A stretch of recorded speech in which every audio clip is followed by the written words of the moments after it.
esaten da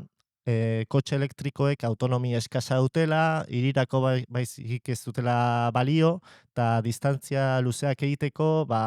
ez dakit, ez direla hoberena. Ze diozu honen gainean? Alde batetik ados nau, gauza hauek azkenengo urteetan aldatu dira pixkat, ze lehen bai egia zen, bateria txikiak eramaten zituzten kotxeak, baina gaur egun handiagoak eramaten dabie, eta baita ere urrengo galdera da, zenbat denbora tardatzen du kargatzen. Ordun horregatik esaten zen hirietan, baina gaur egun dauz aukera, merkeak ez dira, baina oso garestiak ere ez, jeitsi dira presioak kotxeen gainean, eta gaur egun jende ugari erabiltzen ditu elektikoak bidaiak egiteko eta guzti, ze azkenean